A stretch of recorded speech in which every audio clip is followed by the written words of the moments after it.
तो भगवान कपिल जी ने अपनी मैया को उत्तर दिया, ना माँ के गर्भ में सुख है, ना बाल्यावस्था में सुख है, ना जवानी में सुख है, ना बुढ़ापे में सुख है, तो सुख कहाँ है? कहा सुनो महाराज, अगर सुख ढूंढना चाहते हो कि तुलसीदास अरे विचार कहे, हरि भजन बिना सब जीव दुखार।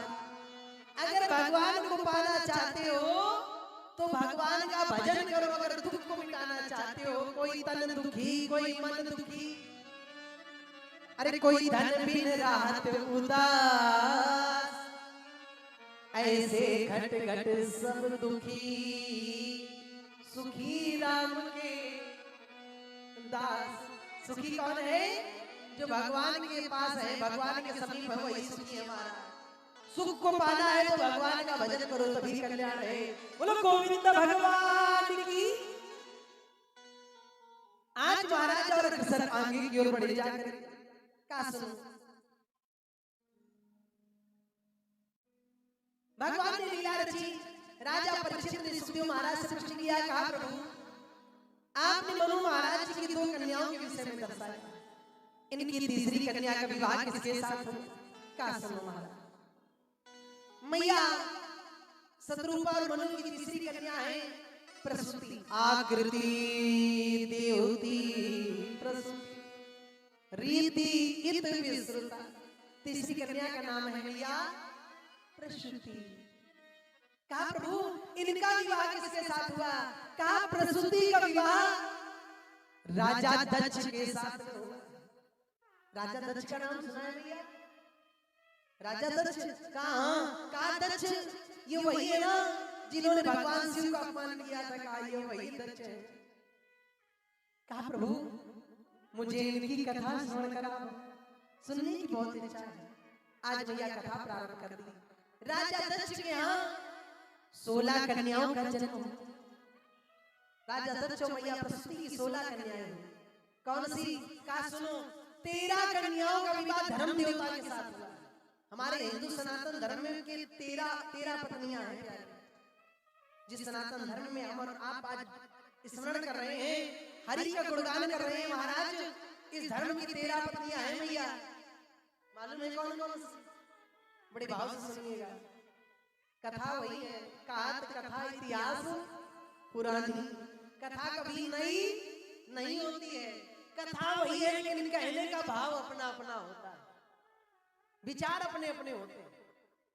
तो बड़ी सुंदर बात कही। का सुनो महाराज, धर्म की 13 पत्नियां हैं। कौन सी?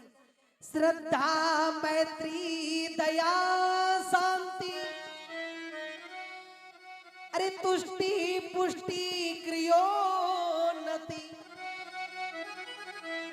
बुद्धि मेघा तृतीच्छाया, ये धर्माश्य पत्नियां। धर्म की 13 पत्नियां हैं मैया। पहली पत्नी का नाम है श्रद्धा। हमारे हिंदू सनातन धर्म में पहली पत्नी है श्रद्धा। क्यों कहा गया है प्यारे, अरे श्रद्धा बिना धर्म नहीं होई। क्या बिना श्रद्धा के धर्म हो सकता है? नहीं हो सकता। श्रद्धा पहली पत्नी है धर्म की। धर्म की पहली पत्नी श्रद्धा। विवाह किसके साथ हुआ? धर्म के साथ। क्योंकि कहा गया है जब तक श्रद्धा नहीं होगी, जहां विश्वास होगा वहीं श्रद्धा है। जब तक श्रद्धा नहीं होगी किसी को कुछ देने के लिए, तब तक प्यारे आपके का धर्म से जुड़ाव नहीं होगा। धर्म की पहली पत्नी कौन है? श्रद्धा। देखिए मैं बहुत सरल रूप से मैया कहने का प्रयत्न कर रहा हूँ। आज तो बहुत समय से रहा हूँ मैं यहाँ पर कथा कहने। गत वर्ष 2 वर्ष तो मैं उधर कृष्णा पार्क में आया विंध्यवासिनी माता की शरण में, वहां भी मैंने कथा कही और सभी भक्तजन उपस्थित हैं। सभी से कोई अनजान नहीं, सभी लोग हमारे परिचित हैं। और आज 2 वर्षों से निरंतर इस स्थान पे कथा हो रही है। ये भाग्य है भूमिका और बिहारी जी की कृपा है जो आप सभी के दर्शन प्रतिवर्ष हमको प्राप्त होते हैं। और बिहारी जी हर चर्चा करने के लिए आपके सन्मुख भेज देते हैं। तो प्रिय भक्तों बड़ी सुंदर बात है। धर्म की पहली पत्नी है श्रद्धा, दूसरी पत्नी श्रद्धा मैत्री। अब धर्म की दूसरी पत्नी का नाम है मैत्री, क्योंकि कहा गया है जब तक प्यारे श्रद्धा नहीं होगी तब तक आपकी किसी से मित्रता नहीं होगी, क्योंकि जब तक हृदय में श्रद्धा नहीं जागृत है तब तक मित्रता कैसे होगी? है मान लो भैया आपकी कोई सखी है, सखी से मित्रता तभी होगी जब आप कुछ आदान प्रदान लेना देना करेंगे, है तभी तो घनिष्ठ सखी बन पाएगी। अब मित्रता कब होगी? जब श्रद्धा जागृत होगी, कुछ हम उनसे दे सके कुछ उनसे ले सके। मित्रता दूसरी पत्नी है धर्म की, श्रद्धा मैत्री। अब मित्रता हो गई धर्म की दूसरी पत्नी का नाम श्रद्धा मैत्री। तीसरी पत्नी कौन है? धर्म की तीसरी पत्नी का नाम है श्रद्धा मैत्री दया। अब दया देखो प्यारे, धर्म की तीसरी पत्नी का नाम है दया। जब तक दया नहीं होगी तब तक आपकी किसी से मित्रता भी नहीं होगी। दया नहीं होगी तो मित्रता नहीं हो सकती है। तो तीसरी पत्नी है दया, दया के बिना सब अधूरा। चौथी पत्नी दया शांति। जो श्लोक आया मैं उसी की सिर्फ व्याख्या कर रहा हूं। श्लोक तो वही है, व्याख्या दर्शा रहा हूं। देखो दया शांति। अब चौथी पत्नी है शांति। क्यों? श्रद्धा तब होगी जब दया विराजमान होगी, और दया के मित्रता तब होगी जब दया होगी प्यारे। और प्यारे चौथी बात आई शांति की। जब आप तीनों पर दया करोगे तब आपकी आत्मा को अपने आप शांति मिल जाएगी, अपने आप शांति मिल जाएगी। सही बात है कि नहीं? क्यों? किसी भूखे को भोजन करा दो, प्यासे को पानी पिला दो और वापस आओ घर में चुपचाप बैठ जाओ। प्यासा कह रहा तो मुझे जल दे दो, आपने जल पिला दिया, घर आए, आत्मा में एकांत में बैठे, आत्मा में बड़ी शांति मिली। आज मैंने एक भूखे को भोजन कराया है, प्यासे को पानी पिलाया है, मैंने उस धर्म के कार्य में दान पुण्य किया है, परमात्मा मुझे जरूर देंगे। और देते हैं, जो करता है वही पाता है, बिन करे कोई नहीं पाता। अपने आप आपको शांति मिल जाएगी, दया शांति। अपने आप आत्मा में शांति मिलेगी जब तीनों पर दया करो। किसी से कुछ कहने की आवश्यकता नहीं है, स्वयं विचार करना है। तुष्टि शांति, तुष्टि पुष्टि। अब बात आई तुष्टि की। जब आपको शांति मिल जाएगी तो आप अगर अपने जीवन में 10 रुपए कमाओगे उसमें भी संतुष्ट बने रहोगे। अगर शांति है और शांति नहीं है तो प्यारे जीवन में कुछ नहीं मिल सकता। जीवन में शांति के साथ रहो तो सब कुछ मिलेगा, और शांति के साथ नहीं रहोगे तो कुछ नहीं मिलेगा। एक जगह मैंने कथा कही, मैंने कहा भैया सभी लोग शांति के साथ रहो। एक मैया उठी, बोली महाराज मैं सबके साथ रह सकती हूँ लेकिन शांति के साथ न रहे। मैंने कहा काहे नहीं रहेगी? कहा शांति मेरी पड़ोसन है, उससे मेरी ऐसे चलती है। तो मैंने कहा वो वाली शांति के साथ ना रहो, यहाँ पे कहीं भी रहो, शांति का वातावरण बना के रखो। यार शांति तभी मिलेगी जब 10 रुपए भी कमाओगे, 1000 कमाओगे, 10,000 कमाओगे, संतुष्ट बने रहोगे। संतुष्टि। अब अगली पत्नी का क्या नाम है? पुष्टि। जब हम स्वयं संतुष्ट हैं तभी अब पुष्टि, दूसरे की पुष्टि, दूसरे की पूर्ति कर सकते हैं। जब हम संतुष्ट हैं तभी दूसरा संतुष्ट होगा, और स्वयं संतुष्ट नहीं है तो दूसरा कैसे संतुष्ट होगा? तुष्टि पुष्टि। क्रियोन्नति। क्रिया। जब हम संतुष्ट हैं दूसरा संतुष्ट है। जब एक दूसरे को संतुष्ट कर लेंगे तो अपने आप मेरे कार्य करने की रास्ताएं खुल जाएंगी, क्रिया मार्ग रास्ताएं खुल जाएंगी, क्रिया मार्ग रास्ताएं खुलेंगी। क्रिया उन्नति। और जब कर्म करेंगे तो अपने आप उन्नति के मार्ग पे हम आगे बढ़ेंगे। देखो श्लोक एक ही है, अगर कोई एक ही श्लोक उठा लो तो प्यारे कथानक एक ही श्लोक में इतना सार छिपा है कि शायद एक दिन की कथा एक ही श्लोक में हो जाए, लेकिन कथानक को आगे भी बढ़ाना है। क्रियोन्नति। बुद्धि। अब उन्नति के मार्ग में जब आगे बढ़ोगे तब जब आपकी बुद्धि साथ देगी, तब बुद्धि भी साथ देने लगती है जब आप धर्म के मार्ग से जुड़ जाए। बुद्धि। मेघादृत छाया ये धर्मस्य पत्न्या। ये धर्म की 13 पत्नियां हैं भैया। कहा राजा दक्ष ने 13 कन्याओं का विवाह कर दिया, और 14वीं कन्या का विवाह किसके साथ किया? कहा 14वीं कन्या का नाम था स्वाहा। स्वाहा का विवाह किसके साथ किया? कहा यज्ञ देवता के साथ किया। यज्ञ मंडप बनता है, हवन करते हैं सभी लोग।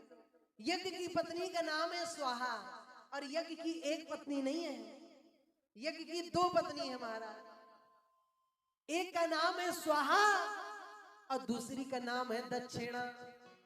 दोनों बात बताए थे, एक में आपका भला है, एक में आचार्य जी का भला है। और कहा प्यारे, एक का नाम है स्वाहा। अगर आप यज्ञ करने हवन करने बैठे हो और स्वाहा नहीं कहते हो तो आपका किया हुआ धन यज्ञ जो है वो बेकार है, हवन बेकार है। इसीलिए कहा गया है स्वाहा के साथ उनकी पत्नी का आगमन करना चाहिए, यज्ञ के साथ उनकी पत्नी का सुहाग को बुलाना चाहिए, सुहाग शब्द का उच्चारण करना चाहिए। और दूसरी का नाम है दक्षिणा। अगर आप हवन करने के बाद दक्षिणा न दे रहे तो भी यज्ञ करना बेकार है, वो धर्म करना बेकार है। प्यारे, 14वीं कन्या का विवाह हो गया। 15वीं कन्या का नाम था मैया स्वधा। स्वधा का विवाह किसके साथ किया? कहा पितृ देवता के साथ किया। अश्विनी कुमार मास में पितृ पक्ष आते हैं। पितृ देवता की पत्नी का नाम है, पितृ देवी का नाम है स्वधा, क्योंकि हम पितृ देवता ही एक ऐसे जिनमें स्वाहा शब्द का कभी उच्चारण नहीं होता है, वहां स्वधा शब्द का उच्चारण होता है। ओम स्वधाय नमः। जब पुरखों को जल देते हैं ओम स्वधाय तर्पयामि, तर्पण करते हैं। जब प्यारे स्वधा शब्द का उच्चारण करते हैं। 15वीं कन्या का विवाह पितृ देवता के साथ कर दिया। अब 16वीं कन्या का विवाह का समय आया। राजा दक्ष ने विचार किया 16वीं कन्या का विवाह किसके साथ करूं? तो 16वीं कन्या का विवाह इन्होंने, राजा दक्ष ने अपनी 16वीं कन्या का विवाह भूत बावन भोलेनाथ अर्थात नारद जी के कहने पर भोले बाबा के साथ कर दिया। बोलो शंकर भगवान की, बोली भोले बाबा की। आज भैया भोले बाबा के साथ विवाह हो। राजा परीक्षित बोले प्रभु मुझे सती चंद की कथा श्रवण कराओ। ये मैया सती वही है ना जो जलकर के भस्म हो गई थी? कहा हाँ ये वही सती है। कहा भगवान मुझे इनकी कथा श्रवण कराओ, मुझे कथा श्रवण करनी है। जैसे मैया इतनी बात कही, कहा अवश्य कथा श्रवण कराए। आज पल भर नहीं लगा, कथा मैया श्रवण कराना प्रारंभ कर दिया। सती चंद की कथा। कहा प्रभु मुझे दर्शाओ, ये वही सती है जो जल के भस्म हुई थी? कहा हाँ, क्या कारण था? एक कारण हो तो बताओ, लेकिन इसमें मैया अनेक कारण छिपे हुए। पहला कारण ये है, ये कथा सुनने गई लेकिन इन्होंने कथा नहीं सुनी। एक बात, इस कथा से ज्ञान लीजिएगा प्यारी माताओं, कथा में जाइयो तो कथा में ही मन लगाइयो, इत वार्तालाभम ना करो, ती बातें कतई मत करियो। यहाँ के भक्तजन अच्छे हैं, बिल्कुल एकाग्र मन से कथा श्रवण करते हैं। प्यारे, दूसरी बात कहा गया है जहां पति का सिर झुक जाए वहां पर पत्नी को सिर झुका देना चाहिए। पति ने तो सिर झुकाया लेकिन मैया सती ने सिर नहीं झुकाया, अपने सिर को नहीं झुकाया। इतना गुमान रहा कि पति से बढ़कर इनका सम्मान हो गया। जलने का एक कारण ये भी है। तीसरा कारण, अपने से बड़े की कभी परीक्षा नहीं लेनी चाहिए, इन्होंने भगवान की परीक्षा ली। चौथा कारण, जिसकी परीक्षा ली उसी की पत्नी का रूप धारण कर लिया। पांचवा कारण, वापस आई तो अपने पति से झूठ बोल गई। कहा गया है स्त्री को, पत्नी को अपने पति से झूठ नहीं बोलना चाहिए। कह दो महाराज काम नहीं बनता है फिर। जय हो।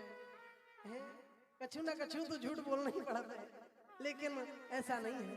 देखो प्यारे, बड़ी सुंदर बात, स्त्री को कभी अपने पति से झूठ नहीं बोलना चाहिए, भी एक कारण छिपा रहा। अभी कथानक दर्शाएंगे आपको, बड़ा सुंदर कथन। प्यारे, पांचवा कारण, बिन बुलाए अपने पिता के यहाँ चली गई। छठा कारण, जब वहां पर देखा पति का सम्मान नहीं है तब अपनी गलती पर पश्चाताप होने लगा। मैया एक कारण नहीं है, अनेक कारण छुपे हुए हैं। कौन कौन से कारण बताऊं, लेकिन कुछ कारणों को मैं दर्शाऊंगा आपको। कहा सुनो, राजा परीक्षित बोले प्रभु मुझे इनकी कथा श्रवण कराओ। आज मैया कथा प्रारंभ हो। जैसे कथा प्रारंभ हुई, कहा सुनो कि देवश्यम यथा त्रितम लोकनाथ तुमी श्रुता देवाना श्रुता तस्या भूतात्मा भूत भावना। कहा सुनो महाराज, भोले बाबा की एक शिष्य है मैया जिनका नाम है कुंभज ऋषि माता। नाम सुनो है, ये महात्मा जी थे, भोले बाबा के शिष्य हैं। ये कंखल क्षेत्र में कथा कर रहे। भोले बाबा को पता चला मेरे शिष्य कथा कह रहे हैं। बाबा ने सोचा हम तो कथा सुनन जरूर जाए, तैयारी बनाई, कथा सुनन जान लगे। तो मैया सती ने देख लिया, अरे बाबा कहाँ जा रहे हो? देवी मेरे शिष्य कथा कह रहे, हम तो कथा सुनन जा रहे। बाबा आपके शिष्य कथा कह रहे हो, आप कथा सुनने जा रहे हो, ये कहाँ का हित है? अरे वो कथा तो आपको पहले से आती होगी, आप कथा सुन के क्या करोगे? बाबा बोले देवी कैसी बात करती है? अरे जो कथा सुनने में आनंद है वो सुनाने में नहीं है। देवी कथा सुनने में जो सुख मिलता है सुनाने में कभी नहीं प्राप्त होता है। अरे कथा कोई भी कहे, व्यासो भवेत नारायण, जब वो कथा कहते हैं तो भगवान के स्वरूप कहलाते हैं। उस समय भगवान के मुख से वाक्य निकलते हैं। मैया बोली बाबा वो तो आपके शिष्य हैं। कहा जब तक गद्दी में बैठे हैं तब तक भगवान के स्वरूप हैं, गद्दी से नीचे उतरेंगे तो वो तो मेरे शिष्य ही है। देवी मैं कथा सुनने जाऊंगा, सुनने में बड़ा सुख प्राप्त होता है, सुनाने में सुख नहीं है। क्यों? सत्य बात है। कथा श्रोता जो होता है ना मैया, ये स्वतंत्र होता है, और कथा वक्ता जो होता है ये परितंत्र होता है। कथा श्रोता कथा में बैठे बैठे पूरा कानपुर घूमे, कथा में बैठे बैठे घर पहुंच जाए, अरे मेरे लाला रह रहे हैं, अब तो सुंदर चाय का समय होगा, ट्री का समय हो गया महाराज, है बच्चे कोचिंग गए होंगे, अब तो मेरे देवता आ रहे हैं, आगे भी पता नहीं क्या कर रहे होंगे। देखो घर कथा में बैठे बैठे पूरा घर घूम आए। लेकिन कथा वक्ता अगर कथा सुनाते सुनाते यहाँ से कहीं और पहुंच गया तो वही कथा फिर तो जय जय है। वाने सोचो कि चलो हम कानपुर घूमे आए, फिर तो कथा हो गई। मन विस्तृत हो गया तो कथा नहीं हो सकती। श्रोता स्वतंत्र होता है और वक्ता परितंत्र होता है, बंधन में होता है। आज जैसे ही देखा कहा प्रभु मुझे भी अपने साथ ले चलो। सती बोली, बाबा ने कहा ठीक है देवी, अगर चलना चाहती हो तो चलो, मेरी पत्नी कथा सुनने जा रही, इससे बड़ा सौभाग्य क्या होगा। चल पड़े महाराज। और जैसे कथा सुनने के लिए पहुंचे जाकर बाबा गोस्वामी तुलसीदास जी ने बड़ी सुंदर बात लिख दी। अरे पति पत्नी दोनों कथा सुनने जा रहे हैं, और जैसे ही पहुंचे जाकर के कथा सुनने के लिए बोले बाबा पत्नी संग सती जग जननी भवानी अबू जय ऋषि अखिलेश्वर जान। बाबा को स्वामी तुलसीदास जी ने क्या लिख दिया? संग सती। साथ में कौन जा रहा है? भोले बाबा की उनकी पत्नी सती जा रही है। संग सती जग जननी, जग माने संसार, जननी माने माता, पूरे संसार की माता भवानी अर्थात देवी स्वरूपा, तीन उपाधि देती। अबू जय ऋषि अखिलेश्वर जैसे देखा आज पहुंचे जाके कथा सुनने के लिए भोले बाबा पुरुषों के बीच में सबसे पीछे बैठ गए। और मैया सती माताओं के बीच में जाकर के बैठ गई। सती ने देखा, सभी माताओं ने सती को देखा, प्रणाम करने लगी। सती सबको आशीर्वाद देने लगी। अब भोले बाबा को प्रणाम करने लगे तो भोले बाबा ने कहा भगवान को प्रणाम करो, मुझे कथा सुनने दो।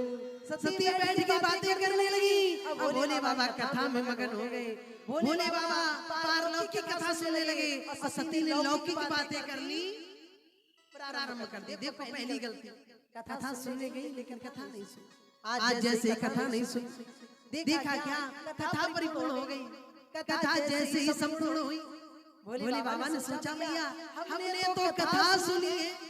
पहुंचे जाकर के व्यास जी महाराज के पास, व्यास गद्दी के पास पहुंचे। व्यास गद्दी को प्रणाम किया। अब प्रणाम करने के बाद विचार किया हमने तो कथा सुनी है। कथा सुनने के पश्चात अगर मैंने कुछ दक्षिणा न दी तो मेरी की गई कथा सब व्यर्थ चली जाएगी। क्योंकि कहा गया है कुछ स्थान ऐसे बताए गए प्यारे भक्तों जहाँ पर कभी खाली हाथ नहीं जाना चाहिए। कहाँ पर? जैसे आप अपने गुरु जी से मिलने जाओ, माता पिता कहीं दूर रहते उनके पास जाओ, बहन के घर जाओ, अपनी पुत्री के ससुराल जाओ, पुत्री के घर जाओ, मित्र के घर जाओ, कथा भागवत सत्संग में जाओ, इन स्थानों पे कभी खाली हाथ नहीं जाना चाहिए। नहीं कुछ है तुलसी दल लेकर के जाओ, भगवान को समर्पित कर दो, सर्वस्व स्वीकार है, भगवान को अच्छा चला दो स्वीकार है। आज जैसे ही देखा भोले बाबा ने सोचा मैंने कथा सुनी है, कुछ ना कुछ चढ़ाना चाहिए। अब पहुंचे जाके व्यास गद्दी के पास, सोचा चढ़ाऊं तो क्या चढ़ाऊं।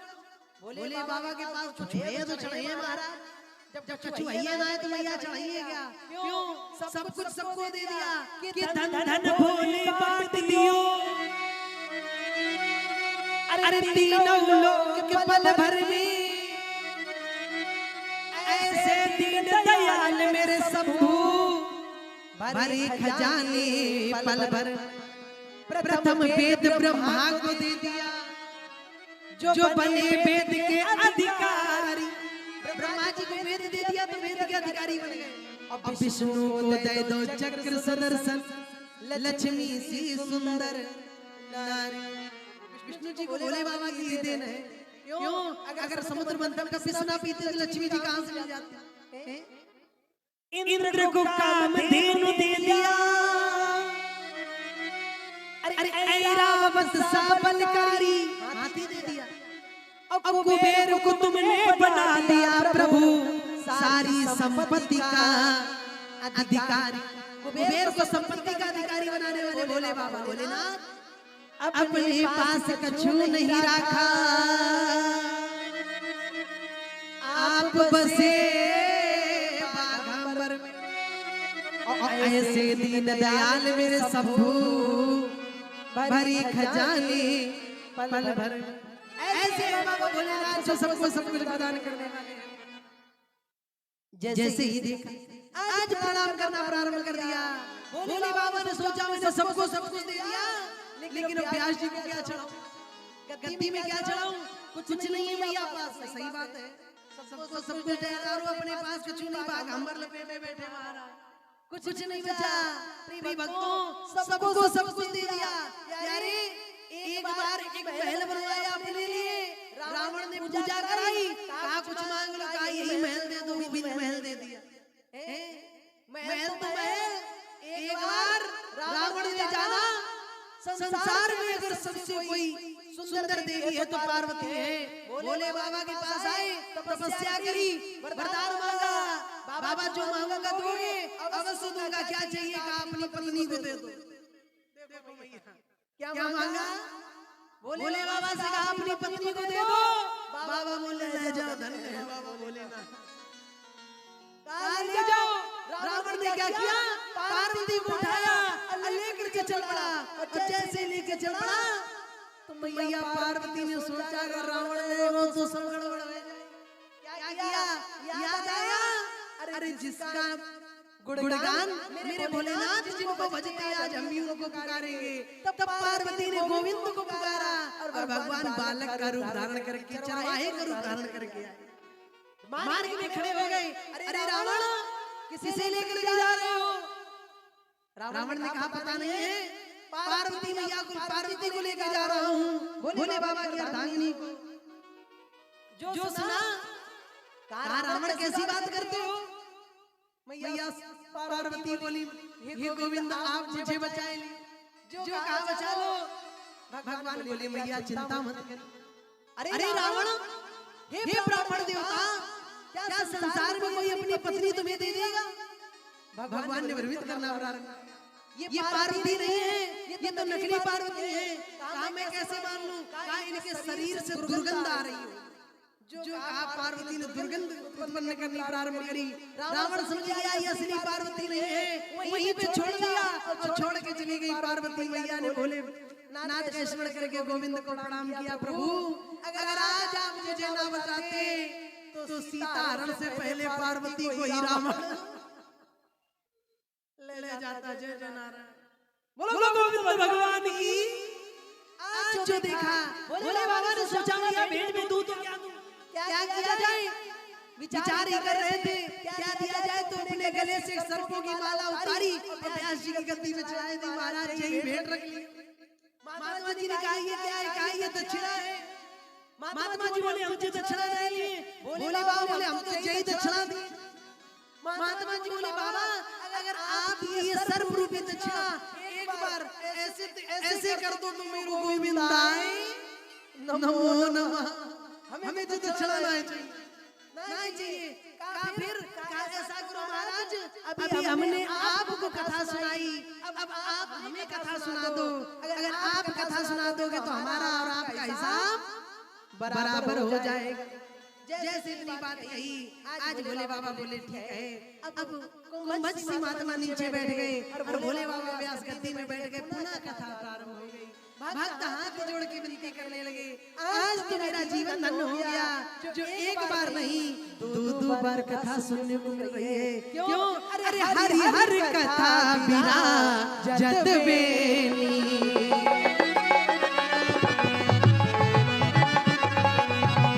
हरि हर कथा बिना जत बेनी,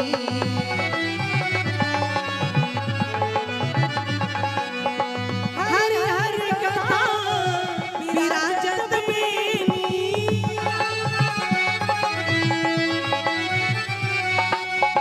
सुनत सकल मत मंगल श्रेणी,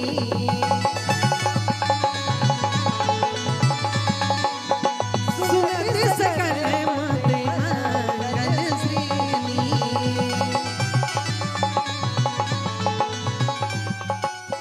मुनि सनदिता मांग त्रिपुरारी,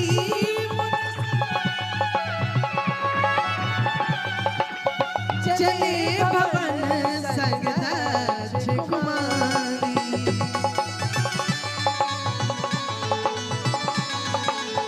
चले भवन संग दक्ष कुमारी,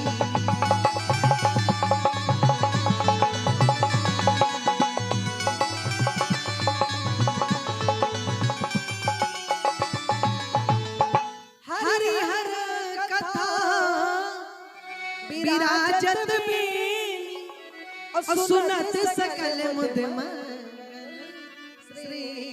अब देखो भैया, पहले हर ने हरि की कथा सुनी और जब आया दक्षिणा की बारी तो दक्षिणा के समय कहा महाराज कथा सुनाए रहे। अब हर ने हरि की कथा सुनाई। सभी भक्तों ने कहा प्रभु आज जरूर मैंने कोई पुण्य करे होंगे जो 2 बार कथा सुन ले। क्योंकि एक बात और बताऊं भैया, जो भगवान की कथा के प्रेमी होते हैं उनको सिर्फ कथा से मतलब रहता है। कितनी कथा सुन ले, कितनी हम भगवान का गुणगान कर ले, बस उनका यही मनोभाव आया करता।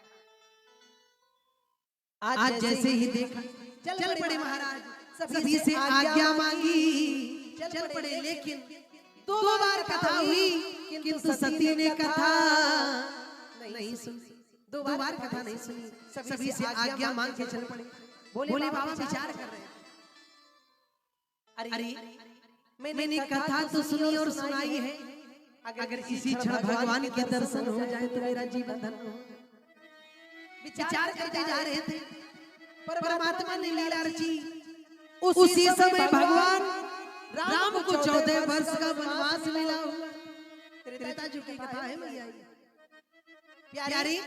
भगवान राम को 14 वर्ष का वनवास हुआ था। सीता का हरण हो चुका था। भगवान राम के पास कुछ जंगल में सीता को ढूंढ, हृदय विचारत जाते हर के विद दर्शन होय, अगुप्त रूप अवतरे प्रभु जान गए सबको। हृदय से विचार करते जा रहे हैं मुझे भगवान के दर्शन हो जाए। और जैसे विचार करना प्रारंभ कर भगवान भोलेनाथ ने देखा क्या मेरे प्रभु जा रहे हैं के साथ 14 वर्ष का वनवास हुआ है। जैसे देखा भगवान समझ गए रे आज तो मुझे दर्शन मिले। भोलेनाथ ने वहीं से प्रणाम किया। ये बाबा भोलेनाथ की बात नहीं, आप सबसे मैं प्रश्न करता हूं, ये सब की बात है। आप कथा में जाओ और कथा में मन लग जाए तो मन में यही विचार आता है, हे प्रभु जिनकी कथा इतनी सुंदर है, वो परमात्मा कितने सुंदर है, उनकी लीला कितनी सुंदर होगी। आज मेरी मैया बड़े ही भाव के साथ महाराज कसर आगे की ओर बढ़ी जाकर, अरे ब्रह्म ने लीला रचनी प्रारंभ कर दी। भोलेनाथ ने सिर झुका कर प्रणाम किया।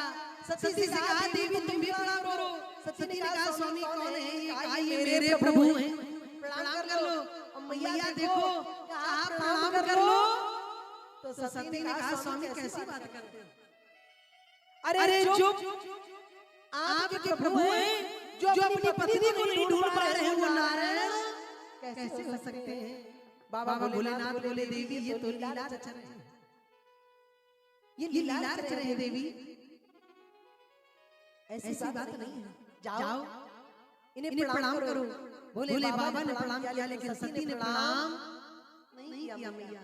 अब ध्यान दीजिएगा, सती ने प्रणाम क्यों नहीं किया मालूम है मैया? अरे कारण छिपा हुआ।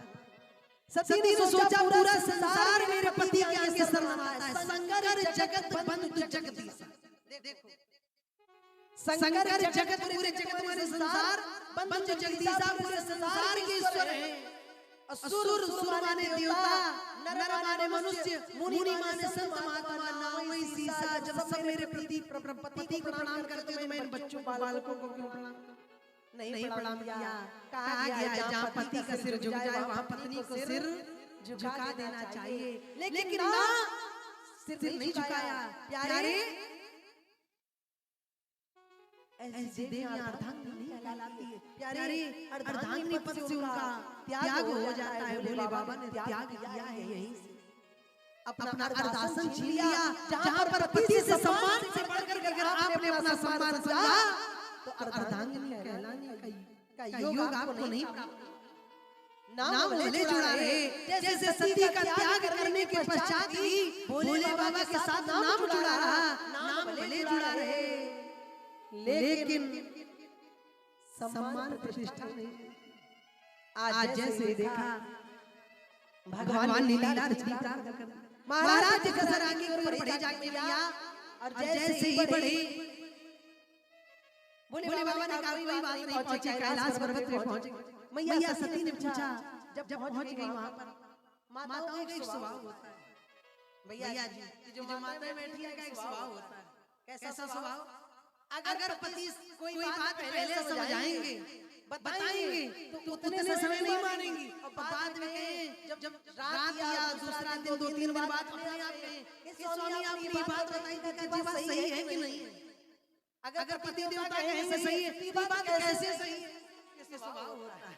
लेकिन यहाँ की माताएं ऐसी नहीं है। वो हम लखनऊ गए थे, वहाँ की बात बताए रहे, वहाँ की माताएं बार-बार पूछा करती हैं। यहाँ की माताएं अपने देवता की बात मानती हैं सभी।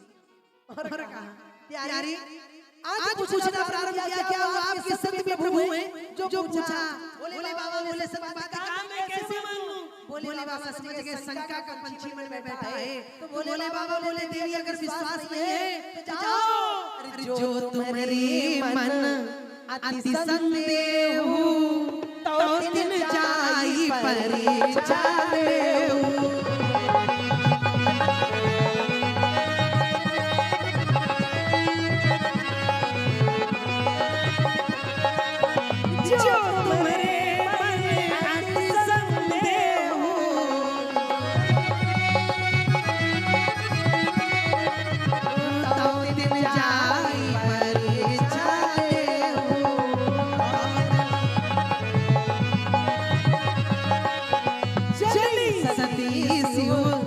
आयुष पाई कहीं विचार करूंगा भाई।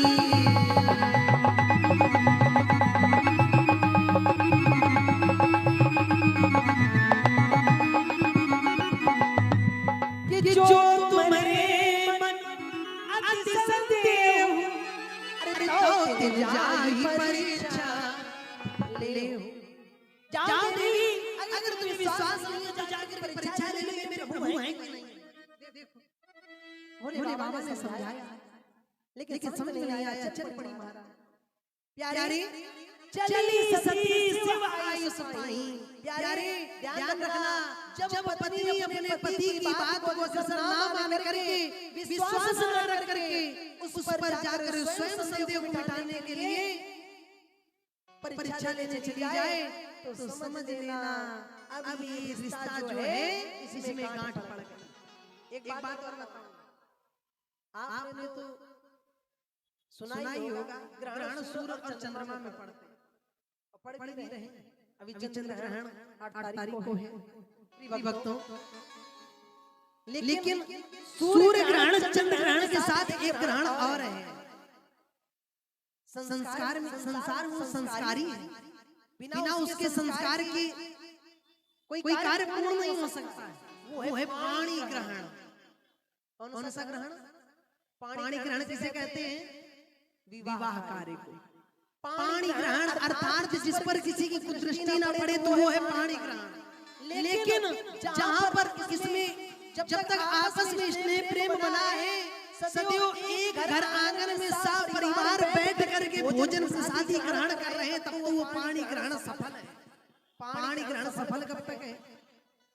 जब तक एक घर आंगन में एक चूल्हा जले तब तक वो पाणी ग्रहण सफल है। ध्यान दीजिए, जब तक एक चूल्हा जले।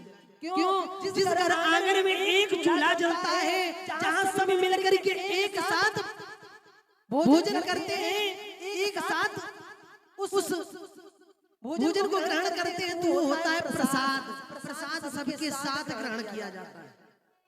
और जहां 2 चूल्हे हो जाएं, जिस घर में 2 चूल्हे हो जाए तो समझ लो ग्रहण लग गया एक यहाँ पर, एक ग्रहण लग गया। एक बात और बताओ, ग्रहण कब लग जाता है? कहा सुनो, 4 संतानें होती है एक माँ बाप की। एक माँ अपने 4 बच्चों को भोजन पका करके खिला लेती है, लेकिन बच्चे के विवाह होने के पश्चात, एक बहू आने के पश्चात मैंने देखा आज के समय पर क्यों कर्म नहीं करना चाहते, एक बच्चा 4 लोगों को भोजन नहीं करा सकता। आज का वो समय आ गया प्रिय भक्तों। वो क्या चाहते हैं आज के समय पर? सिर्फ मुझे किसी का कोई कार्य ना पड़ना पड़े, मुझे ज्यादा कुछ कार्य न करना पड़े, सिर्फ अपने पति को भोजन बना के खिलाए देकर खाना बना के खिला दे। जब परिवार के साथ उस प्रसाद को अर्थात भोजन को ग्रहण करते हैं तो वो प्रसाद कहलाता है। और जब अकेले ही बनाना है, अकेले ही खिलाना है तो उसको खाना कहते हैं। क्या कहते हैं? खाना। अब इसे ना खा अर्थात खा ना, इसे ना खा भी समझ में समझाया जा रहा है, लेकिन समझ में नहीं आता है। प्रसाद बना करके खाओगे तो पाणी ग्रहण सफल है, और उसे अगर खाना समझ के खाओगे तो असफल है। देखिए कथा लौकिक है प्रिय भक्तों। आज जैसे ही देखा भगवान भोलेनाथ ने सती से कहा, जाओ अगर विश्वास नहीं तो परीक्षा ले लो। सती ने परीक्षा लेने का स्मरण कर, देखो सती का त्याग होने लगा यहीं से। आज जैसे सती परीक्षा लेने के लिए गई, अब परीक्षा लेने के लिए तो गई, और जैसे परीक्षा लेने को गई तो क्या किया? जिसकी परीक्षा लेने गई तो उसी की पत्नी का रूप धारण कर लिया।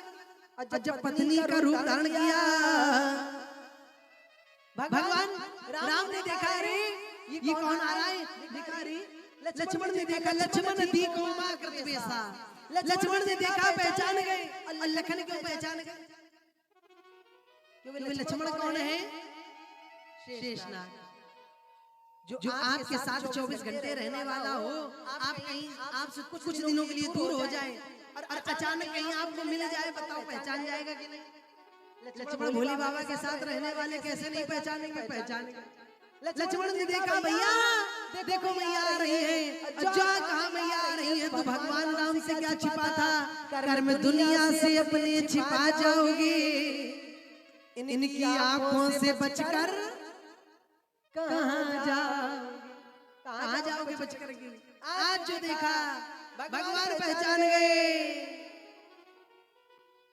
जैसे पहचान गए, कैलाशी की पत्नी सती इस जंगल में भ्रमण क्यों करती है? भोले बाबा ने पत्नी को जैसे देखा, भगवान राम हाथ जोड़ के बोले, ए मैया यहाँ क्या करती हो? और बाबा कहाँ विराजे? मैया प्रणाम, इस जंगल में क्या कर रही हो? और जैसे कहा मैया तो सती ने सोचा अरे मैंने तो सीता का रूप धारण किया लेकिन इन्होंने मुझे पहचान कैसे लिया, जरूर मेरे श्रृंगार में कोई कमी रह गई क्या। एक बात और बताऊं, आप किसी के स्वरूप का चाहे जितना श्रृंगार कर लो लेकिन हर स्त्री का हर देवी का श्रृंगार अलग होता है। मैया ने श्रृंगार का स्वरूप धारण करके अयोध्या नहीं त्यागी, श्रृंगार करके अयोध्या संपूर्ण श्रृंगार खोड़ श्रृंगार करके अयोध्या नहीं छोड़ा था। वो तो प्यारे साधारण वस्त्रों को धारण करके अयोध्या छोड़ी थी। भगवान राम पहचान गए। सती ने जैसे इतनी बात सुनी, सती समझ गई मेरे प्रभु सत्य कहते थे, मेरे पति सत्य कहते थे।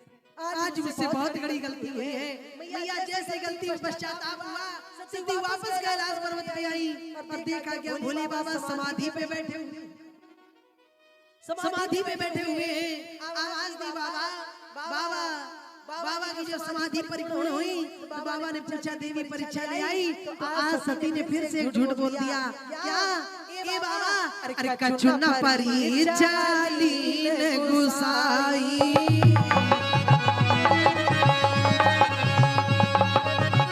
कछुना परीक्षा लीन गुसाई, कीन प्रणाम तुम्हारे नाई रामा राम हरि।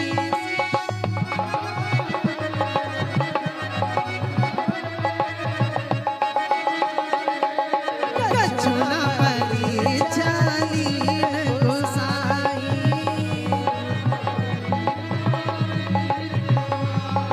कीन प्रणाम तुम्हारे नाई राम।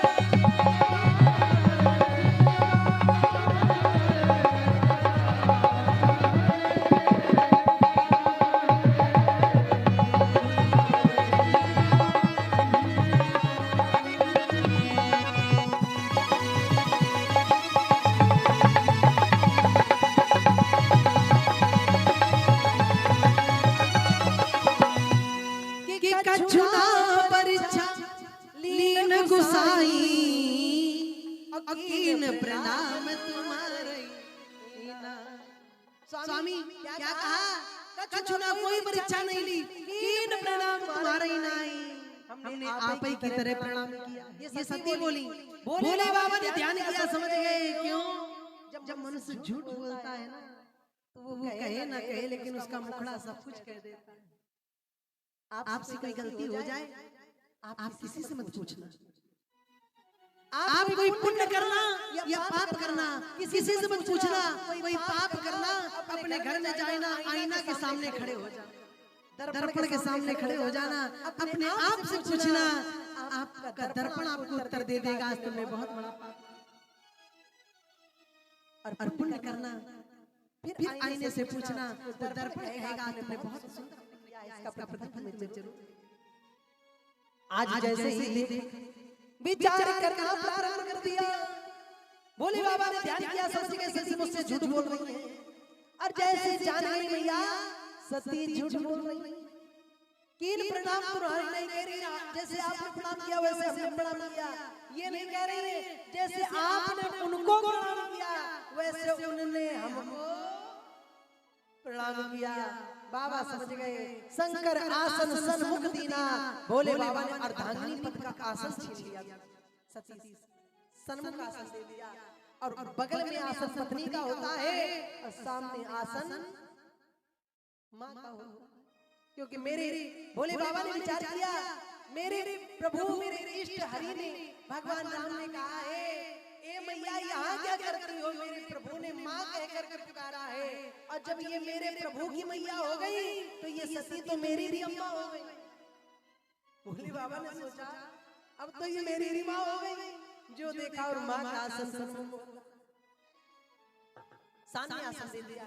कोई बात नहीं, आज सती की गलती पर पश्चाताप हुआ, समय व्यतीत हुआ। अचानक देखा क्या इधर राजा दक्ष कंकल क्षेत्र में यज्ञ करा रहे थे, और जब यज्ञ करा रहे थे भैया उसी क्षण की बात है, राजा दक्ष ने अपनी सभी कन्याओं को बुलाया, सारी पुत्रियां अपने अपने पतियों के साथ पहुंची जाकर, और जैसे अपने अपने पति के साथ पहुंची, ध्यान दीजिएगा प्यारी माता, बड़ी सुंदर कर सती ने देखा क्या ये विमान जा रहा है। पूछा स्वामी बाबा, हाँ देवी, बाबा ये विमान कहाँ जा रही है? ये मेरी बहनें बैठ करके कहाँ जा रही हैं? बाबा मुझे बताओ। जैसे ही पूछा तो बाबा भोलेनाथ कहे, देवी सुनो, ये विमान, ए सती, ये जो तुम्हें विमान दिखाई पड़ रहे हैं, तुम्हारे पिता कंकल क्षेत्र में यज्ञ करा रहे हैं और तुम्हारी सभी बहनों को वहां पर बुलाया है। ये बहनें सब वहीं जा। जैसे ही सुना सती बोली, बाबा अगर मेरे पिता ने मेरी बहनों को बुलाया है तो मुझे भी बुलाया ना दीदी, तुम्हें भी बुलाया है। कहा बाबा ऐसा कैसे हो सकता है? मेरे पिता ने मुझे जरूर बुलाया हो। मैं मेरे पिता की सबसे छोटी कन्या हूँ। मेरे पिता सबको भूल सकते हैं लेकिन मुझे नहीं। ये बात क्यों कही? कारण छुपाए प्यारी माताओं। एक माता पिता की 4 संतानें होती। मैं ये नहीं कहता कि माता पिता पक्षपात करते हैं। माता पिता सभी से प्रेम करते हैं, सभी से लगाव रखते हैं। 4 संतानें होंगी, चारों से प्रेम करेंगे, लेकिन सबसे बड़े या सबसे छोटे से कुछ लगाओ ज्यादा होता है। सही बात है कि नहीं है? सही बात है। ऐसे ऐसे करती है, सही बात है। इसका सही बात है। इसका मतलब हर घर में कुछ गड़बड़ है। हर घर में जो गड़बड़ है महाराज। हाँ, जय हो नारायण। प्यारे, आज जैसे देखा बाबा मेरे पिता ने जरूर बुलाया होगा। नहीं देवी, कुछ कारण नहीं बुलाया।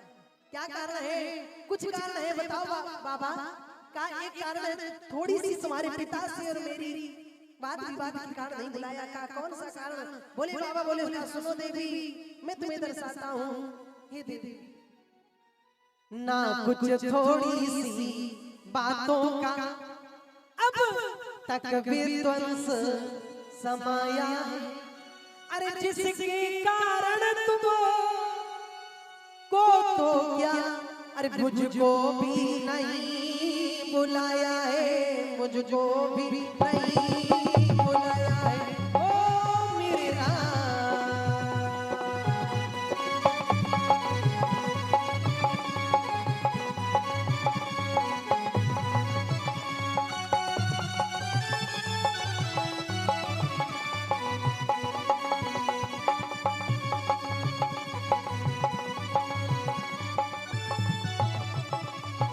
कुछ थोड़ी सी बातों का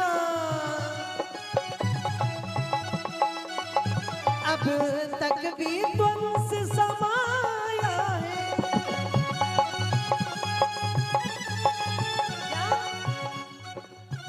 ना कुछ थोड़ी सी बातों का अब तक भी विध्वंस समाया है। जिसके कारण मुझे तो क्या तुमको भी नहीं बुलाया है, तुमको भी नहीं बुलाया है। ओ मेरे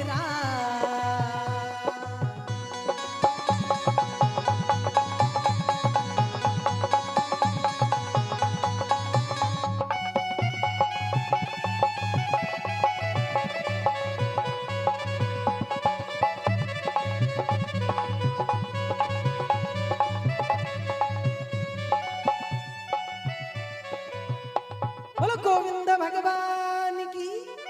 ना कुछ थोड़ी सी बातों का। ये देवी, थोड़ी सी ऐसी बात हो गई जिस कारण तुम्हारे पिता मुझसे रूठ गए। जैसे इतनी बात कही मैया, का मुझे दर्शाओ। मैया सती बोली, क्या बात है? बोले बाबा, बोले सुनो देवी, एक बार की बात है, तुम्हारे पिता ने प्रयागराज में एक ब्रह्म सभा सम्मेलन रखा। देवी, जब ब्रह्म सभा सम्मेलन रखा तो तुम्हारे पिता ने, प्रधान स्थान था उनका, उन्होंने संसार में सभी देवताओं को बुलाया, सभी को बुलाया, सभी पहुंचे जाकर। मुझे भी बुलाया, ब्रह्मा विष्णु महेश हम सब लोग पहुंचे। जब वहां पहुंचे तो देखा क्या, तुम्हारे पिता का प्रधान स्थान है और पिता को आने में कुछ विलंब था। तो मैंने सोचा चलो कुछ देर बैठकर भगवान का स्मरण कर लूं। मैं उसी गद्दी में बैठ के भगवान का नाम जपने लगा। तुम्हारे पिता उस सभा में आए, जैसे ही राजा दक्ष सभा में आए, आते ही सभी ने उनका सम्मान किया। भोले बाबा अपनी पत्नी को कथा सुना रहे। राजा दक्ष के आते ही सभी ने उनका सम्मान किया। सारे देवता खड़े होकर सम्मान देने लगे। सभी ने खड़े होकर के सम्मान किया, लेकिन 3 लोग वहां पर बैठे रहे। कौन कौन? ब्रह्मा, विष्णु और महेश। 3 लोग बैठे रहे। और जैसे हम तीनों लोग बैठे रहे, राजा दक्ष ने ब्रह्मा जी को देखा।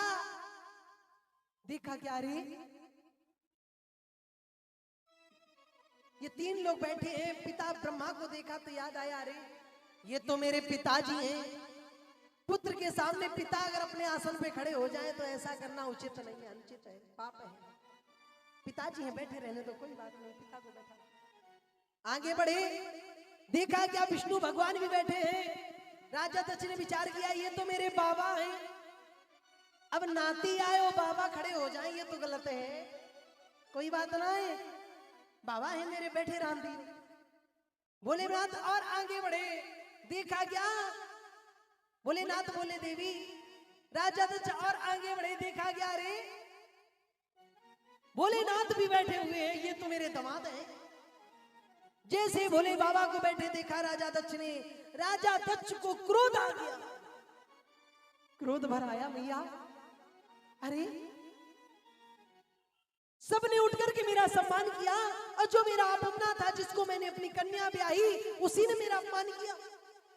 ये अपने आसन पे बैठा रहा। एक बात और बताऊं मैया, अहंकारी मनुष्य का एक स्वभाव होता है भैया जी। बड़े बुजुर्ग बैठे हैं, बड़े भाव से सुनिएगा, बड़ा आनंद है। आहा, अहंकारी मनुष्य का भैया एक स्वभाव होता है। अहंकारी मनुष्य 1000 लोग उसे दंडवत प्रणाम करें, लेट के प्रणाम करें, उनका प्रणाम दिखाई नहीं पड़ता है। और उस 1000 की सभा में अगर एक मनुष्य प्रणाम ना करे तो बार बार घूम फिर के नजर उसी पे जाएगी, इसने मुझे प्रणाम क्यों नहीं। यह अहंकारी का स्वभाव होता है। सब प्रणाम करे, दंडवत लेट के प्रणाम कर ले महाराज, उनको प्रणाम ना माने वो अहंकारी मनुष्य। और एक कोई प्रणाम ना करे, वहां पे नजर तिरछी बनाए रखे, यानी प्रणाम क्यों नहीं किया। प्रिय भक्तों, आज जैसे ही देखा, देखते ही क्रोध आने लगा। और जैसे क्रोध आने लगा, जाकर के गद्दी पे बैठा। क्रोध आने लगा, आज मैं नहीं छोड़ूंगा इस शिव को। राजा दक्ष बोले, मैं नहीं छोड़ूंगा। गद्दी में बैठते ही सभापति अर्थात प्रधान स्थान था। सभापति का भाषण तो सबसे बाद में होता है, सबकी सुनने के बाद में। क्योंकि मजिस्ट्रेट जो जज होते हैं, पहले सबकी सुनते हैं, बाद में अपना फैसला सुनाते हैं। कि फैसला पहले सुना देते हैं, बाद में सुनते हैं, पहले सबसे सुनते हैं ना।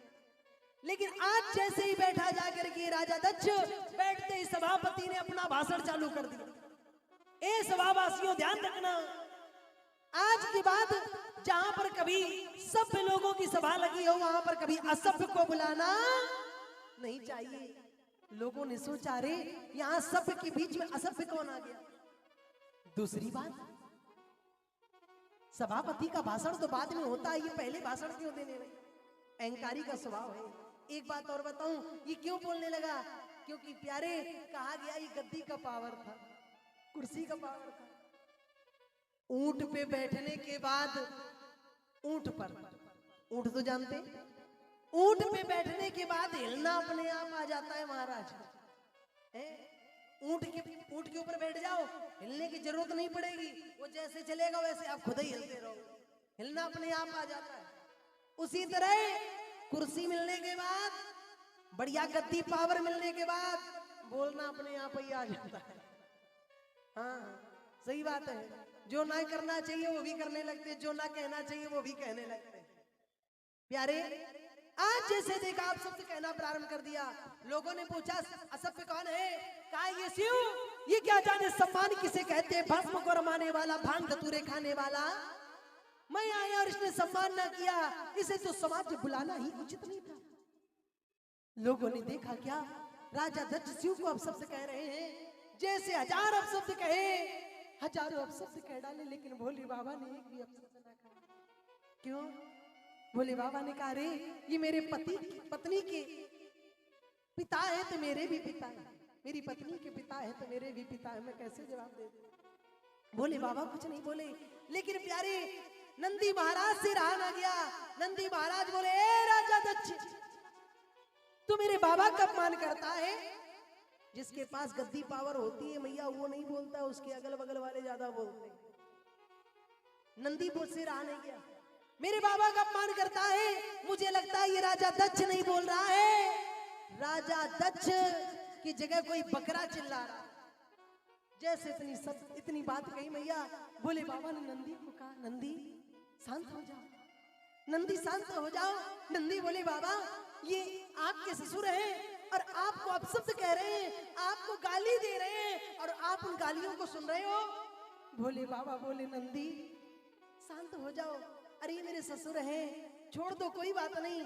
ससुराल की गाली तो सबको सुननी पड़ती है, ससुराल की गाली सबको सुननी पड़ती है।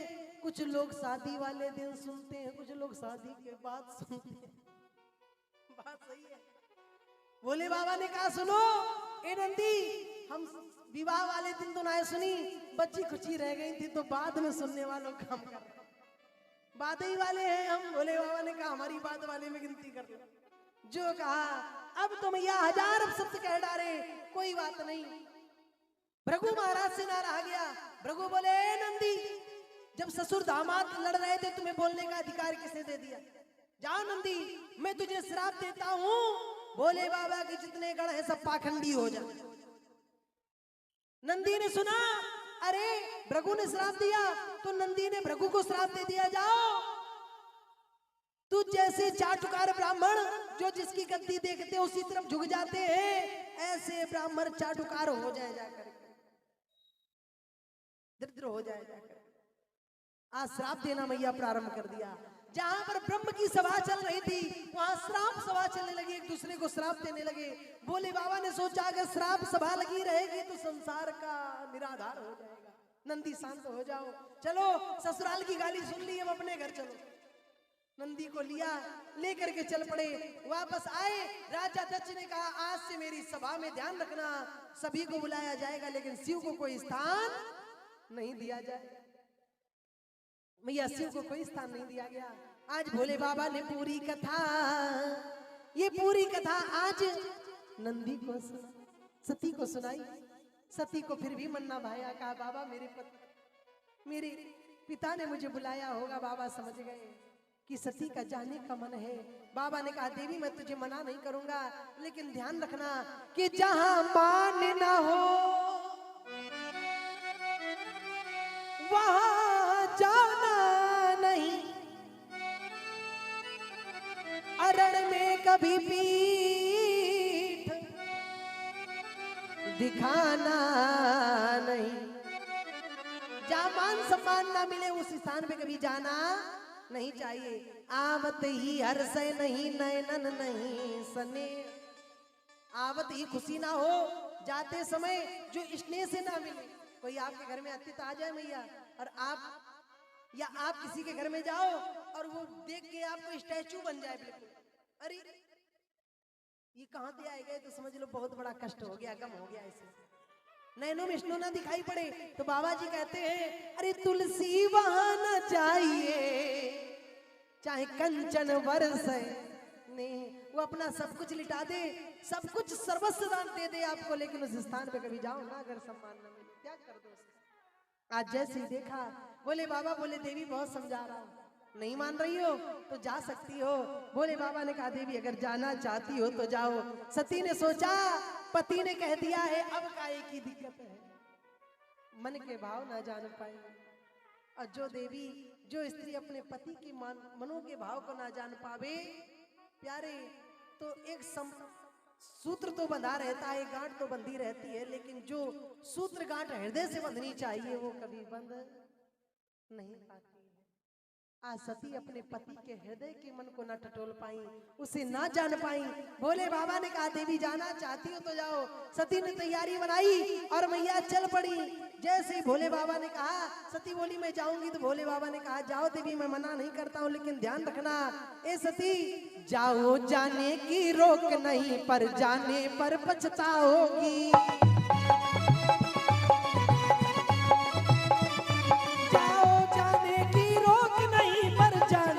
पछताओगी।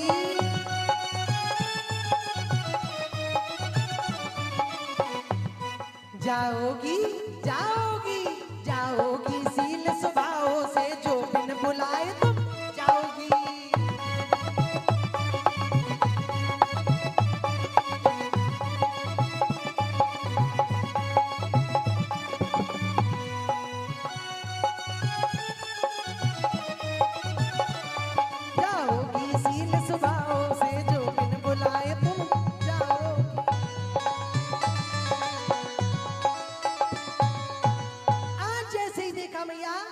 सती चल पड़ी, और जैसे ही चल पड़ी सती मैया, भोले बाबा ने कहा जाओ, नंदी को भी भेज दिया, सती को छोड़ा। क्यों? अब भोले बाबा के पास तो कोई वहां पर तो हाथी घोड़ा ऊंट है नहीं, भोले बाबा की सवारी है नंदी बाबा, भेज दिया जाओ। नंदी चल पड़े महाराज, और जैसे ही नंदी बाबा चल पड़े, पहुंचे जाकर के आज सती पहुंच गई अपने पिता के यहाँ। और जैसे पिता के यहाँ पहुंची, जो पहुंची जाकर, आज पिता के यहाँ पहुंचते ही प्यारे भगवान ने लीला रचनी प्रारंभ। सती पहुंची, पिता ने देखा क्या, मेरी पुत्री आ रही है। पुत्री को आते हुए देखा तो पिता ने मुख मोड़ लिया। देखो प्यारे, सती को बड़ा कष्ट हुआ, जैसे शिवरंजनी राग ने अपना घर बना लिया हो चारों। सती को अपने इतना कष्ट अपने घर में नहीं था जितना आज पिता के घराने में हो। वैसे तो कहा गया है कन्या को जितना सुख अपने ससुराल से ज्यादा, तो जब मैके जाती तो कहती है मुझे वहीं सबसे ज्यादा सुख है, सबसे ज्यादा प्रसन्नता मैके जाने पर हो। लेकिन आज सती जब पहुंची, एक पिता ने देखा तो मुख मोड़ा, तो अंदर से खेद हुआ। मैके की प्रसन्नता ये लग रहती। भक्तों, आज जैसे देखा मैया रानी गया,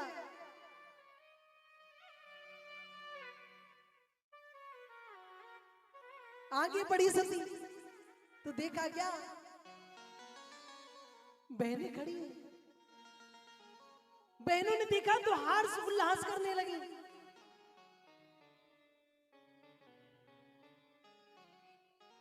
उपहास करने लगी सती का। बहने क्यों? पिता भवन जब गई भवानी, दच त्रास कछुना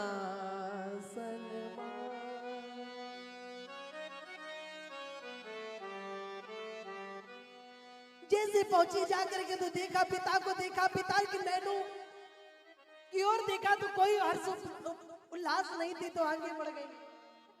बहनों ने देखा तो क्या किया, अरे भगनी मिली, भगनी मिली, बड़ा कष्ट हो गया। बहनों ने देखा, उपवास करना प्रारंभ किया। अरे देखो सती आ रही है, पिता ने बुलाया भी नहीं तो भी चली आई। बहनों ने उपवास करना प्रारंभ कर दिया। भगनी मिली बहुत मुस्काता, भगनी मिली बहुत मुस्काता, और सादर भले ही मिली एक माता, सादर भले ही मिली एक मां।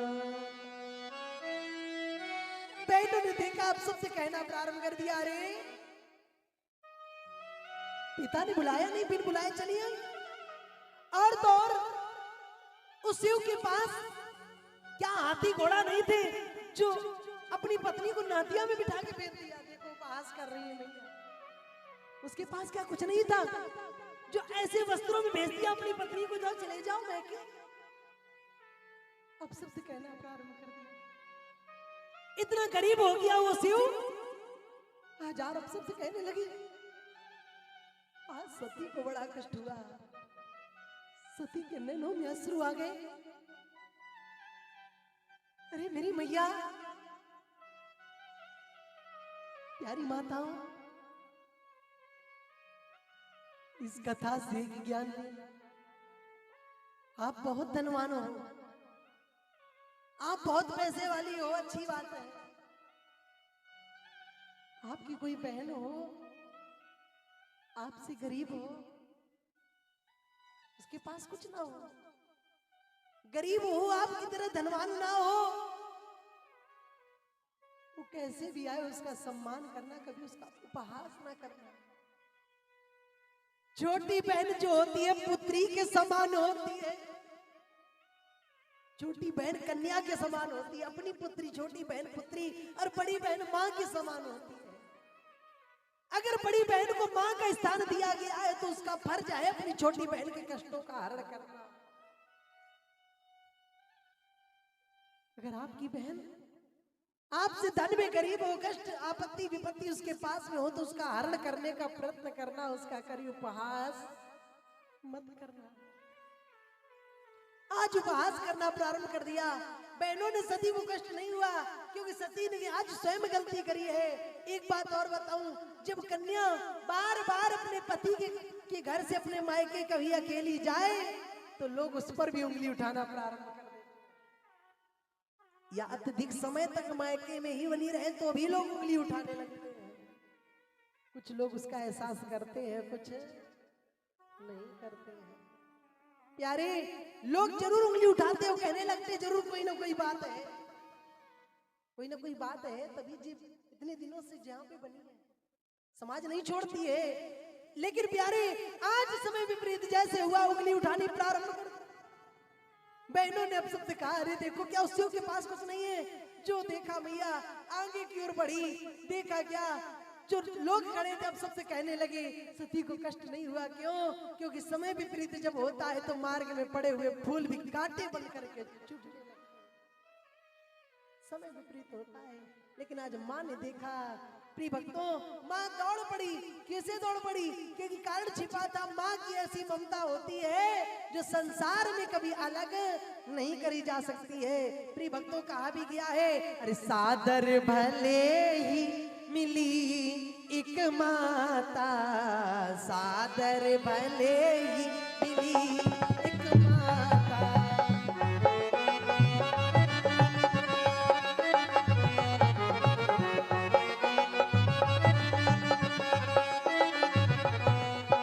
सादर भले ही मिली एक माता, सादर भले ही मिली एक माता, भगनी मिली बहुत मुस्काता, भगनी मिली।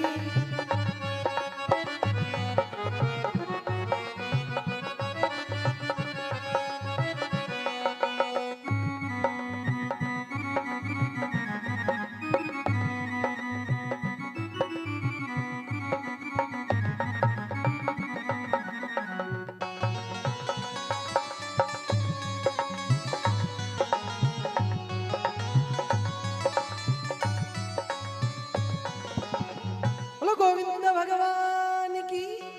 आज जैसे देखा मैया चल पड़े, जैसे चलत चलत पहुंचे जाकर के भगवान ने अपनी लीलार्चनी प्रारंभ कर दी। सती पहुंची, माँ ने हृदय से लगाया, माँ पिता ने मुझसे देखा, मुख मोड़ लिया। माँ ने सोचा एक तरफ मेरी पुत्री है और दूसरी तरफ मेरे पति है।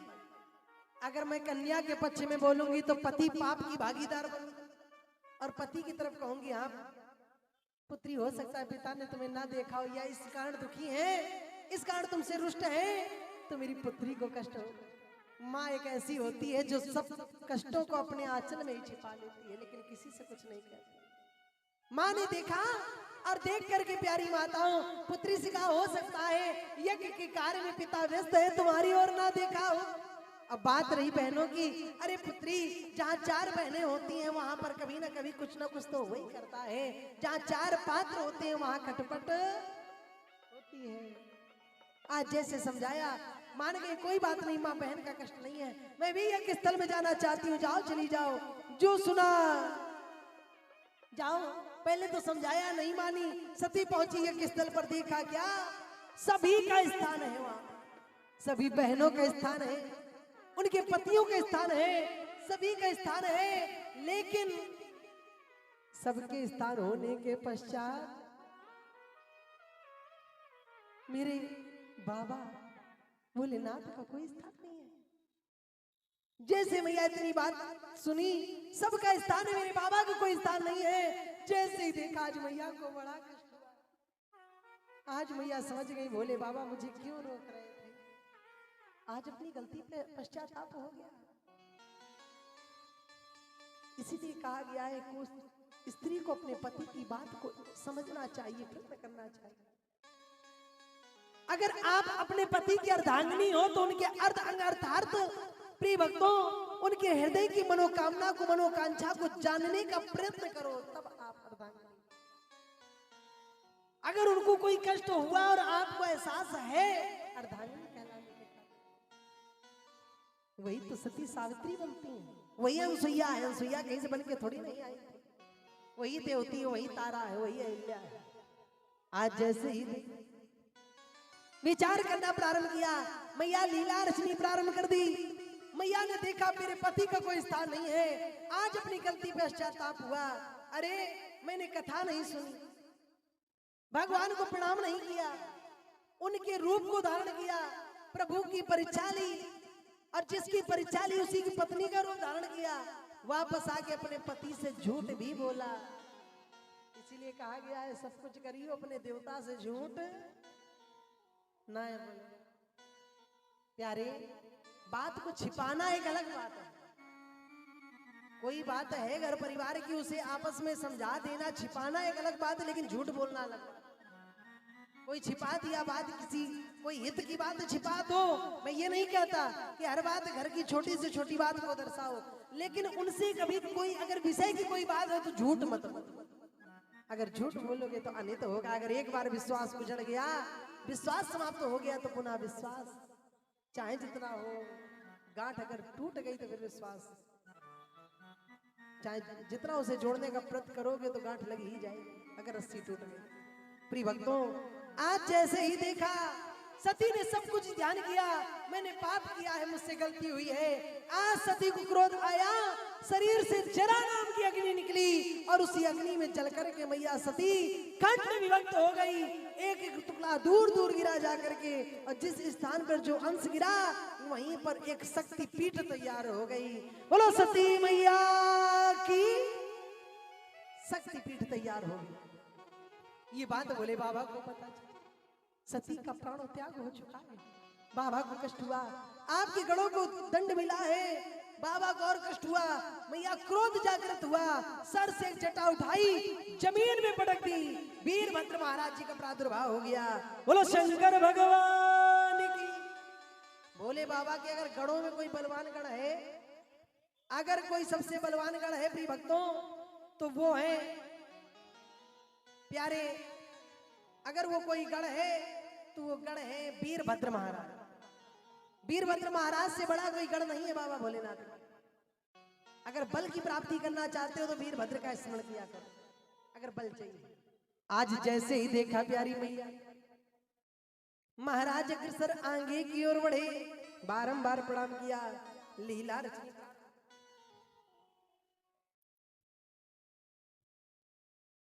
वीरभद्र महाराज जी ने क्या किया, अग्रसर लीला रचनी प्रारंभ कर। बोले बाबा से पूछा क्या क्या कहा, जिसने जिसने अब शब्द कहे हो, मेरे गणों को दंड दिया, उन्हें जाकर के दंड दो। वीरभद्र महाराज गए, जिसने जिसने भोले बाबा की निंदा करी थी, सिर को धड़ से अलग किया, अग्नि में डाल दिया, स्वाहा। राजा दक्ष भागा, उसके भी सिर को धड़ से अलग कर दिया, अग्नि में डाल दिया, बोले स्वाहा। और जैसे अग्नि में डाला, प्रिय भक्तों लीला रचनी प्रारंभ, अग्नि में डाल दिया। आज प्यारे ब्रह्म ने लीला रचनी प्रारंभ करी, राजा दक्ष का प्राणांत हो गया। ये बात मैया प्रसूति को पता चली, भोले बाबा के पास आकर के हाथ जोड़ करके प्रणाम कर, ए बाबा मेरी गलती को क्षमा करो, ए बाबा मुझसे कोई त्रुटि हुई हो तो उसे क्षमा, बाबा मुझे क्षमा करो। हे प्रभु गिरजा के पति आत्मा तुम गिरजामती सहचरा प्राणा शरीरम ग्रहा, पूजा ते विषयोग भोग रचना, निद्रा समाधि स्थिति, निद्रा में रहने वाले बाबा जागृत हो। हे बाबा संचारा प्रतियो प्रतिक्षण प्रति स्त्रोतानि सर्वागिरो, यद्दत कर्म करो तद्दत खिलम संभो तवाराधन। हे भगवान शिव मैं आपको प्रणाम करती हूँ, बाबा मेरे प्रणाम को स्वीकार करो। जैसे विनती करी तो भोले बाबा पल में प्रसन्न होने वाले प्रकट हो गए। क्या चाहिए मैया?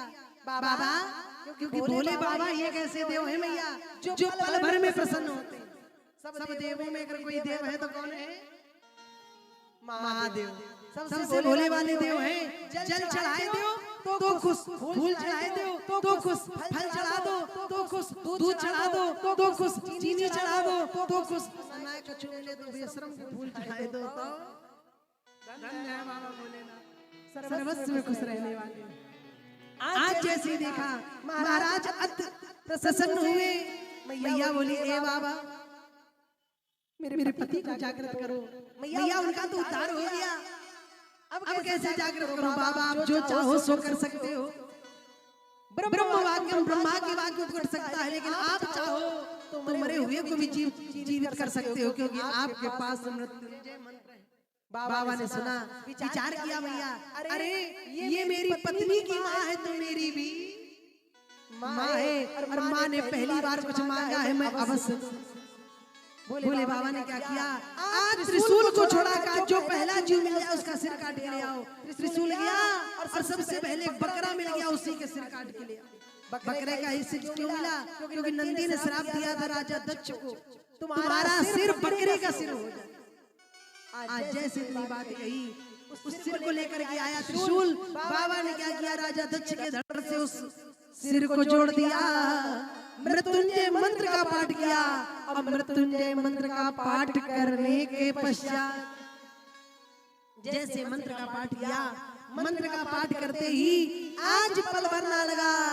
मृत्युंजय मंत्र का पाठ करते ही राजा दक्ष जीवित हो उठे, और जैसे जीवित हो उठे बारंबार प्रणाम करने लगे, बाबा को प्रणाम करने लगे, बाबा को बारंबार प्रणाम करने लगे। बम बम भोले, बम बम भोले का नाम स्मरण करने प्रारंभ कर दिया। बम बम बम बम भोले का नाम स्मरण करना प्रारंभ कर दिया। मृत्युंजय मंत्र का स्मरण यारी, मृत्युंजय मंत्र में बहुत बड़ी शक्ति। आज भी हमारे भारतवर्ष में प्रिय भक्तों मंत्रों में बहुत बड़ी शक्ति है। अगर मृत्युंजय मंत्र ऐसा महामृत्युंजय मंत्र मनुष्यया में पड़ा हो, अब विधि विधान से अगर मंत्रों का जप हो रहा है ना, तो प्यारे ध्यान रखना, सैया में पड़े हुए मनुष्य की मृत्यु नहीं आ सकती। अंतिम श्वास ले रहा होगा, अगर मंत्रों का जप हो रहा है विधि विधान के साथ, ब्राह्मणों पे आपने सर्वस्व अपना सौंप दिया, छोड़ दिया है, तो कल्याणकारी ही रहेगा, वो कुछ ना कुछ आपको प्रदान करके ही जाएगा। मंत्रों में बहुत बड़ी शक्ति है, स्मरण करके तो देखो कल्याण ही हो।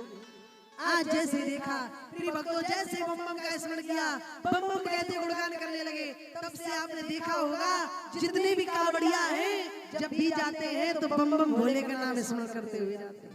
तब से कावड़िया चलने लगे कावड़ लेकर के, और जब भी तो बम बम भोले का नाम स्मरण करके जाने लगे। कब से? जब से राजा दक्ष को बकरे का संहार करने का सौभाग्य प्राप्त हुआ। बोलो शंकर भगवान की। आज जैसे ही देखा भोले बाबा का स्मरण किया, पल भर नहीं लगा, स्मरण गुणगान करते ही बारंबार प्रणाम किया। और राजा दक्ष ने कहा प्रभु मुझसे क्षमा करो, आज के पश्चात जिस पूजन में आपकी पूजा नहीं होगी, वो पूजन कभी परिपूर्ण नहीं हो सकता है। जो मनुष्य कोई भी पूजन करेगा, अगर आपका आह्वान, आपका पूजन नहीं करेगा तो पूजा कभी संपूर्ण नहीं होगी। प्यारे, जैसे इतनी बात कही, सभी ने भोले बाबा को प्रणाम किया और बैठा करके भोले बाबा का साक्षात रूप में यज्ञ में सर्वप्रथम पूजन कराया। और भोले बाबा का पूजन करा के सभी देवतागण बाबा गोविंद का गुणगान करने लगे, बाबा भोलेनाथ का ध्यान करने लगे, स्मरण करने लगे और बारंबार प्रणाम करते हुए चलते चले जा रहे, स्मरण करते हुए गुणगान करते हुए कैसे चल पड़े, स्मरण करते हुए चल पड़े कि नाम शिव का लिया, अरे शिव की कृपा मिली, अरे लिया जो शिव का नाम सारी विपदा टली, लिया जो शिव का नाम। आ जाओ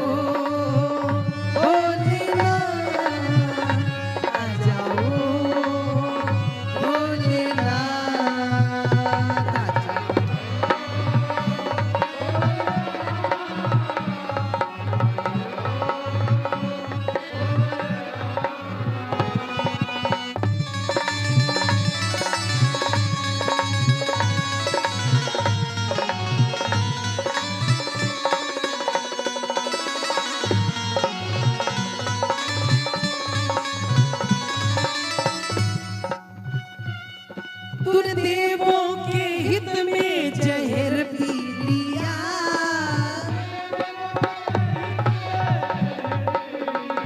भोला देवों के हित में जहर पी लिया,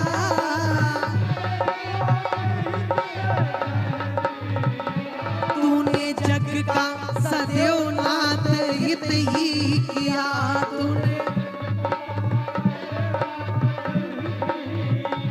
तेरी भक्ति मिली मुझको शक्ति मिली, तेरी भक्ति मिली,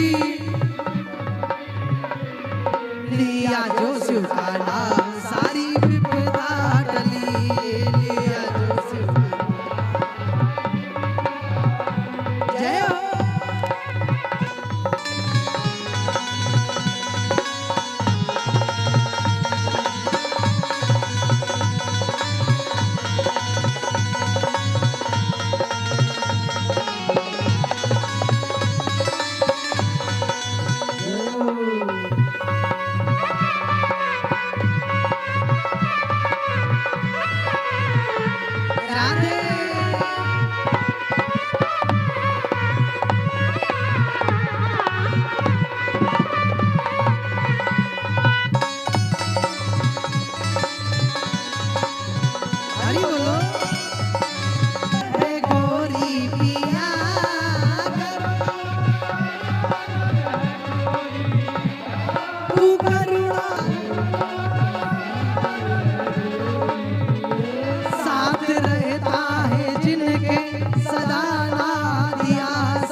बोले हैं? अगर ना बोले हो घर जाइए जो बोलना है आनंद से बोलो। अब विचार आप